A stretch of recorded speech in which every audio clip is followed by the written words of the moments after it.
In this video, we will be reviewing the anatomy of the nose. Afterwards, we will be discussing the examination of the nose, including inspection, palpation, checking for patency, and anterior rhinoscopy.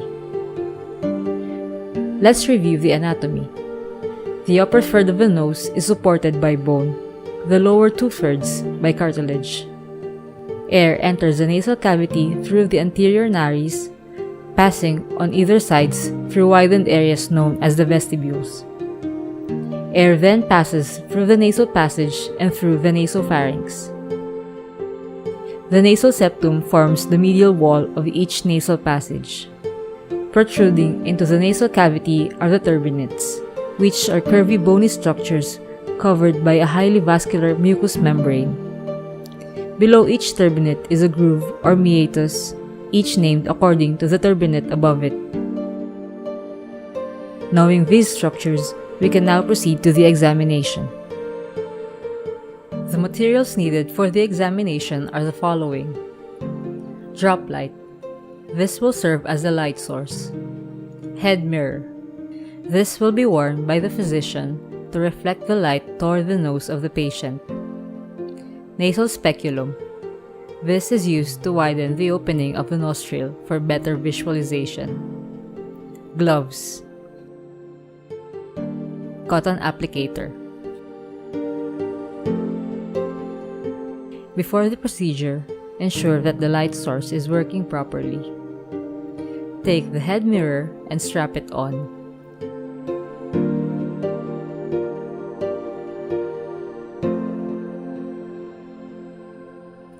Fix the mirror over the left eye and close the right eye so you can look through the hole. Adjust the mirror and the headlight until maximal amount of light is utilized. Once the right eye is opened, note that there should be binocular vision. Direct the reflected light toward the nose. The patient and the examiner should be 7 to 10 inches apart from each other, since the focal length of the mirror has maximum illumination at around this given distance.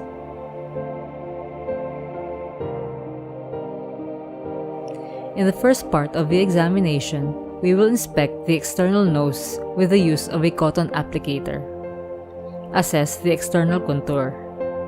Take note for any asymmetry or deformity, and assess the alar area of the nose for abnormalities.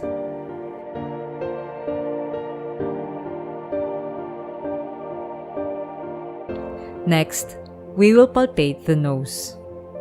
Stabilize the head and gently palpate. Ask the patient if pain or tenderness was felt. Then, we check for any mass or swelling. We will now check the vestibule. Gently lift the tip of the nose with the thumb. Note the color of the mucosa as well as the presence of any ulceration, discharge, and polyps.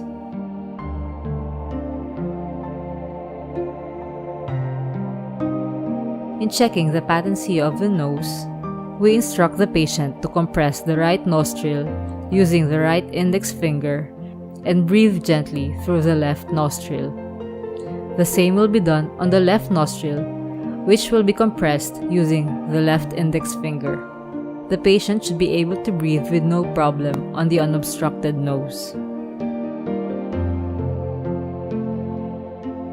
When examining the internal part of the nose, a nasal speculum may be used. It is held by placing the index finger onto the tip of the nasal speculum. The patient is asked to put his head back before inserting the speculum into the vestibule. Always remember that the speculum should be at the ala of the nose and not the septum, so as not to cause pain to the patient. Push the speculum slightly outwards, then open it wide without causing discomfort to the patient. Once inside, look for any signs of bleeding, deviation, fracture, or septal hematoma. After that, look superiorly for the middle turbinates and the space beneath it, which is referred to as the middle meatus. When the examination of the nasal cavity is finished, it is very important not to close the speculum inside the nose because the nasal hairs may be grasped between the tongues of the speculum. When removing the speculum, just close the tongue slightly and not all the way. Do not forget to repeat the procedure on the other side of the nose. If the nasal speculum is not available, otoscope can be used. And that is how anterior rhinoscopy is done.